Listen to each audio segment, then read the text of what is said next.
ধরেন আপনাদের এমন একটা জমি আছে, কোন ধরনের যদি জমি থাকে তাহলে আপনারা খুব সহজে কিভাবে পরিমাপ করবেন সেটা আমি আজকে আপনাদেরকে দেখিয়ে দিব। ভিডিওটি শেষ পর্যন্ত দেখেন, অবশ্যই আপনাদের উপকারে আসবে।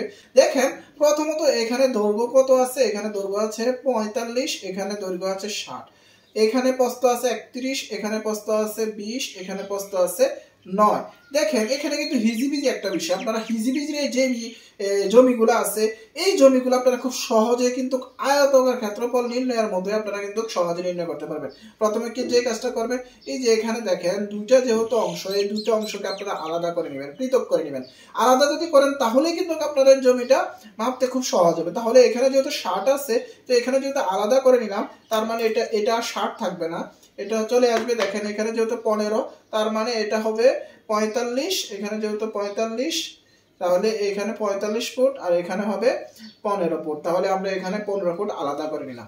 তাহলে এখন আমাদের জমিটা পরিমাপ করতে খুব সহজ হবে। তাহলে এখানে 9 আছে, এখানে 20 আছে, তাহলে আমরা এখানে 20 লিখলাম। যদি আপনারা এটাকে ক্যান্সেল করতে পারেন, যেহেতু আমরা দুইটা অংশে বিভক্ত করতেছি, তাহলে এই দুইটা মিলে কত আছে, ধরেন 29 ফুট আছে, তাহলে দুইটা মিলে আপনারা 29 ফুট করে নেবেন।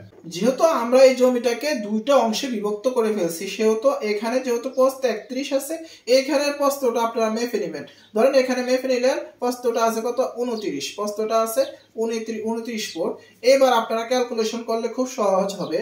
ধরেন এখানে দৈর্ঘ্যটা আমরা নির্ণয় করলাম, দৈর্ঘ্যটা আমাদের নির্ণয় করতে গেলে আমরা কি করতে হবে, এখানে 45 আছে, এখানে 45 আছে, তাহলে যে কোনো একটা অংশে নিতে হবে। যেহেতু দুইটাই সমান, সমান হলে যে কোনো একটা অংশ নিতে হয়। আর যদি দুইটা অংশ নিতে হয় তাহলে আপনারা আবার 2 দিয়ে ভাগ করতে হবে, ফলাফল সমান আসবে। যেমন এখানে দেখেন 45 প্লাস 45, দুইটা অংশ নিলেন, সমান সমান কত, 90 হয়। 90 কে যখন আপনারা 2 দিয়ে ভাগ দিবেন তখন ফলাফল আবার 45 এ আসবে। তাহলে আপনারা 45 সরাসরি 45 নিলেও পারেন। তাহলে এখানে দৈর্ঘ্য। এবার প্রস্থ দেখেন, প্রস্থ যেহেতু সমান না, প্রস্থ যেহেতু সমান না, তাহলে আপনারা দুইটা অংশ নিতে হবে। তাহলে প্রস্থ এখানে আছে কত, 31 প্লাস এখানে আছে কত, 29। এবার দুইটাকে যোগ করেন, সমান সমান কত হয়, 60। এবার 60 কে 2 দ্বারা যখন ভাগ করবেন তখন ফলাফল আসবে কত, ফলাফল আসবে সমান সমান 30। তাহলে আমরা দৈর্ঘ্য পেলাম 45, প্রস্থ পেলাম 30। 45 দিয়ে আপনারা 30 কে এখন গুণ করে নিতে পারেন। 45 দিয়ে 30 কে গুণ করলে ফলাফল হয় 1350। 45 দিয়ে 30 কে গুণ করলে হয় 1350 বর্গ ফুট। এবার আমরা তো এই অংশটা নির্ণয় করলাম। এবার দেখেন সেকেন্ড যে অংশটা, সেটা হলো এখানে সেকেন্ড অংশের দৈর্ঘ্য আছে 15, প্রস্থ আছে 15। তাহলে আমরা যে কোনো একটা নিলে হয়। 15 দৈর্ঘ্য 15 আর প্রস্থ আছে 20, যে কোনো একটা, যেহেতু এটা সমান আয়তকার সেহেতু আমরা সমানভাবে এটা গুণ করে নেব। 20 দিয়ে যদি 15 কে গুণ করেন তাহলে কত হবে, 20 দিয়ে 15 কে গুণ করলে হয় 300 বর্গ ফুট। তাহলে এই 300 এই 1300 এর সাথে যোগ করে দেন, 1300 এর সাথে 300 যোগ করলে কত হয়, 1300 এর সাথে 300 যোগ করলে হয় 1650 বর্গ ফুট। তাহলে আমরা জমির বর্গফুট পেলাম 1650 বর্গফুট। এবার এই 1650 কে আপনারা যদি শতাংশে কনভার্ট করতে চান, যে এখানে টোটাল বর্গফুট আয়তক্ষেত্রটা পেলাম আমরা 1650 বর্গফুট, 1650 বর্গফুট। এবার আপনারা এটাকে যদি আপনারা শতাংশে কনভার্ট করতে চান তাহলে ভাগ দিতে হবে 1650 বর্গফুটকে আপনারা ভাগ দিতে হবে কত দিয়ে, ভাগ দিতে হবে 435.60 দিয়ে। এটা হলো শতাংশ নির্ণয়ের সূত্র। এটা সবসময় আপনারা খেয়াল রাখতে হবে। এটা যদি খেয়াল না রাখেন তাহলে কিন্তু এই জমির পরিমাপ কখনো নির্ণয় করতে পারবেন না। 1650 কে আপনারা 435 মানে শতাংশে যখন ভাগ দিবেন তখন ফলাফল আসবে 3.78, 3.7878। তাহলে এখানে শতাংশ আসছে 3.7878 শতাংশ। তাহলে আমরা শতাংশ নির্ণয় করতে পারলাম খুব সহজে। দেখেন এই জমি, এই যে জমিটা আছে, এই জমিটার শতাংশ হলো 3.78 শতাংশ। এভাবে আপনারা খুব সহজে জমিটা শতাংশ নির্ণয় করতে পারবেন। এখন আপনাদেরকে যদি অনেক জায়গায় দেখা যাইতেছে শতাংশে নির্ণয় করে না, কাঠায় নির্ণয় করে, কাঠায়। তো কাঠায় যখন নির্ণয় করবেন তখন কিভাবে নির্ণয় করবেন, যদি কাঠায় নির্ণয় করতে হয় অবশ্যই আরেকটি সূত্র মনে রাখতে হবে, সেটি হলো 720। কাঠার যে সূত্রটা সেটা হলো 720 বর্গফুট হলো 1 কাঠা।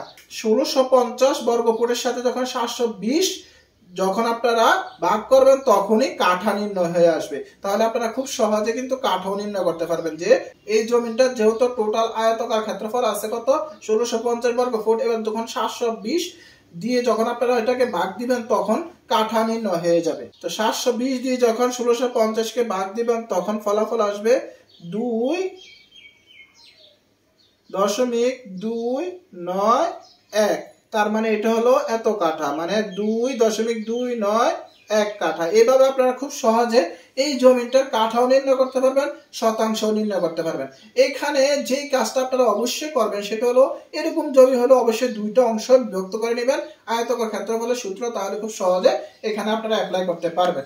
আর যদি আপনারা দুইটা অংশে বিভক্ত না করেন তাহলে এমন ধরনের জমির পরিমাপগুলো আপনারা সহজে নির্ণয় করতে পারবেন না। আমি আশা করি আপনারা এখন থেকে এমন ধরনের যেই জমির পরিমাপগুলো আছে সেটা সহজে নির্ণয় করতে পারবেন। এখন এইরকম ধরনের জমি যদি না হয়, ধরেন আপনারা এরকম ধরনের জমিন পেলেন না, আপনারা সোজা জমিনগুলো খুব সহজে নির্ণয় করা যায়। যেমন এই জমিনটা দেখেন, এই জমিনটা কিন্তু আপনারা খুব সহজে নির্ণয় করতে পারবেন। যেমন এই ধরনের জমিন, এটা কিন্তু সোজা একটি জমিন। এই জমিনটা যদি কোনো ধরনের এদিক সেদিক না থাকে, ধরেন এই জমিনটা এখানে আছে 30 ফিট, এখানে আছে 30 ফিট, এখানে আছে 45, এখানে 45, খুব সহজে নির্ণয় করতে পারবেন। দেখেন জমির দৈর্ঘ্য কত, জমির দৈর্ঘ্য হলো এখানে দেখেন যে কোনো একটা নিবে, যেহেতু এটা সমান এটাও সমান, যে কোনো একটা নিলেই হবে। তাহলে এখানে জমির দৈর্ঘ্য হলো 45, আর প্রস্থ কত, জমির প্রস্থ হলো, জমির প্রস্থ সমান সমান কত 30, যে কোনো একটা নিলেই হবে, যেহেতু এটা সমান এটাও সমান, তাহলে একটা নিলেই হবে। তাহলে এই দুটো এবার গুণ করেন, 30 দিয়ে যখন আপনারা 45-কে গুণ করবেন তাহলে ফলাফল আসবে কত, ফলাফল আসবে 1350। এবার 1350-কে যখন আপনারা শতাংশে কনভার্ট করবেন তাহলে অবশ্যই ভাগ দিতে হবে কত দিয়ে, শতাংশে কনভার্ট করলে ভাগ দিতে হবে 435 দিয়ে। সবসময় মনে রাখবেন 435.60 দিয়ে ভাগ দিতে হবে। আর যদি কাঠায় কনভার্ট করেন তাহলে 1350-কে ভাগ দিতে হবে 720 দিয়ে, ভাগ দিতে হবে 720 দিয়ে। এভাবে আপনারা খুব সহজে এমন ধরনের অঙ্কগুলো সমাধান করতে পারবেন। আমি আশা করি আপনাদেরকে বোঝাতে পেরেছি। তো এখন যদি আপনারা 1350-কে 435 দিয়ে ভাগ দেন তাহলে শতাংশ নির্ণয় হবে, আর যদি 1350-কে 720 দিয়ে ভাগ দেন তাহলে কাঠা নির্ণয় হবে। যদি 1350-কে আপনারা শতাংশ নির্ণয় করতে চান তাহলে 435.60 দিয়ে ভাগ দিলে ফলাফল আসবে 3.099, মানে 3 শতক থেকে সামথিং বেশি, তাহলে 3.099 শতাংশ হবে। ঠিক আছে। আর যদি আপনারা কাঠা নির্ণয় করতে চান তাহলে 1350-কে 720 দিয়ে ভাগ দিবেন, তাহলে আপনারা ফলাফল পেয়ে যাবেন 1.875, মানে 1 কাঠা থেকে অনেক বেশি, 2 কাঠা থেকে সামথিং কম, 1.875 কাঠা। এভাবে আপনারা খুব সহজে ধরনের জমির পরিমাপগুলা সহজে নির্ণয় করতে পারবেন।